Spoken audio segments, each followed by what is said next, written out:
में आओगे, राइट। तो लक्ष्य वाले बच्चे बहुत रोते हैं बेटा, क्यों? क्योंकि उनको स्टार्टिंग, रोते क्या है बेटा, अभी सारे बच्चे नहीं रोते हैं, लक्ष्य वाले बच्चे इसीलिए रोते हैं क्योंकि बेटा उनको जब स्टार्टिंग में बोला जाता है कि भाई तुम आप 12th में आ चुके हो, ढंग से पढ़ाई करो, 11th पता नहीं तुमने कितने अच्छे से पढ़ी है, 11th का पता नहीं तुम्हें कितना याद है, बट 12th जब से स्टार्ट कर रहे हो प्लीज बैकलॉग मत इकट्ठा होने दो।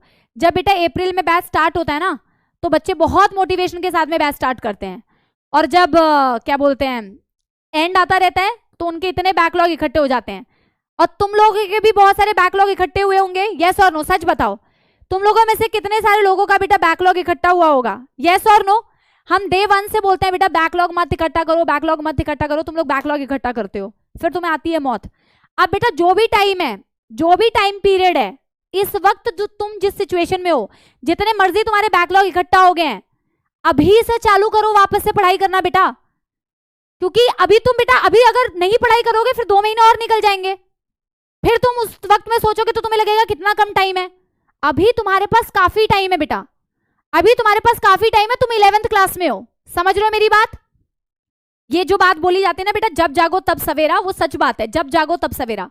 मैं तो ये मानती हूँ जिस दिन से स्टार्ट करो उस दिन से पढ़ाई तुम अगर अच्छे से करोगे तो कर सकते हो, क्योंकि बाई चांस बेटा तुम 12th में आ गए, बाई चांस तुम अभी 12th में आ गए ना बेटा, फिर तुम 12th की पढ़ाई स्टार्ट करोगे और तुम्हें पता, इंसान है बेटा भूल जाते हैं चीजों को, जितने मर्जी अच्छे से तुमने चीज पढ़ी हो तुम भूलोगे बेटा, ह्यूमन नेचर है यार, भूलोगे ही, ऑब्वियस सी बात है। तो जिस चीज को पढ़ा ही नहीं है, जिस चीज को पढ़ा ही नहीं है बेटा, उसका क्या, आज से स्टार्ट करो।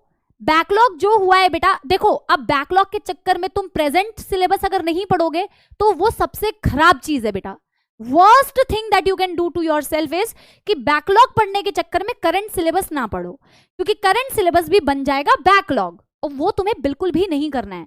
भले ही तुम्हें बैकलॉग पढ़ने का थोड़ा कम टाइम मिल रहा है, इट्स ओके, प्रेजेंट सिलेबस को सबसे ज्यादा इंपॉर्टेंस देनी है, इसको बैकलॉग नहीं बनाना है बेटा। थोड़ा सा गैप होता है 11th और 12th के स्टार्ट होने में, हमेशा गैप मिलेगा, उस गैप में भी तुम थोड़ा सा सिलेबस कवर कर सकते हो, समझ रहे हो मेरी बात।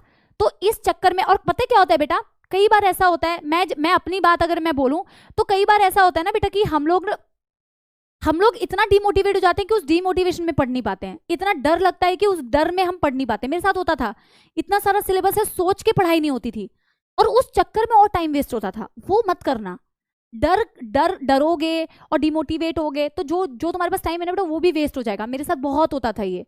तो तुम ये सोच के चलो कि यार जो चला गया वो चला गया, उसको तो मैं कंट्रोल नहीं कर सकती, टाइम जो बीत गया वो बीत गया, है ना। एटलीस्ट जो मेरे पास टाइम है मैं उसको अच्छे से यूटिलाइज अगर करूं तो मैं आगे आने वाले चैप्टर्स को बैकलॉग में कन्वर्ट नहीं करूंगी, ठीक है ना बेटा। तो वो चीज कभी मत करना। बाकी there is no motivation better than बेटा योर ओन रिजल्ट्स। आपके खुद के रिजल्ट्स आपको मोटिवेशन देंगे, और वो रिजल्ट्स अच्छे बेटा तभी आएंगे जब आप सच में कंसिस्टेंसी में, बोलती हूँ ना बेटा, स्टार्ट करना किसी भी चीज को बहुत आसान होता है। ये बेटा तुम्हारी पढ़ाई के लिए भी है, तुम्हारे जीवन में तुम्हारे रिलेशनशिप्स के लिए भी है, फॉर एवरीथिंग बेटा, तुम्हारी जॉब के लिए भी है कि किसी भी चीज को शुरू करना बहुत आसान होता है, लेकिन उसको कंसिस्टेंसी के साथ में करना, उसको कंसिस्टेंसी के साथ में मेंटेन करना बहुत मुश्किल होता है। और अंत में बेटा जीतता वही है जो कंसिस्टेंट होता है। It's not about how you actually start it, it's actually about how you have progressed through your entire journey, how was your consistency and how you end it, that is very very important। तो अभी से शुरू करो, और अभी से शुरू करोगे तो बेटा why not, कुछ भी हो सकता है बेटा, you have got enough time। तुम तो 11वीं के बच्चे हो यार, अभी तुम्हारे पास काफी टाइम है, डिमोटिवेट नहीं होना है, ठीक है। यस एवरीबॉडी, आई थिंक इतना काफी है तुम लोगों के लिए, और अब मैं सेशन को एंड करती हूँ, एक गाना सुना देती हूँ छोटा सा, बहुत दिनों के बाद तुम मिले हो।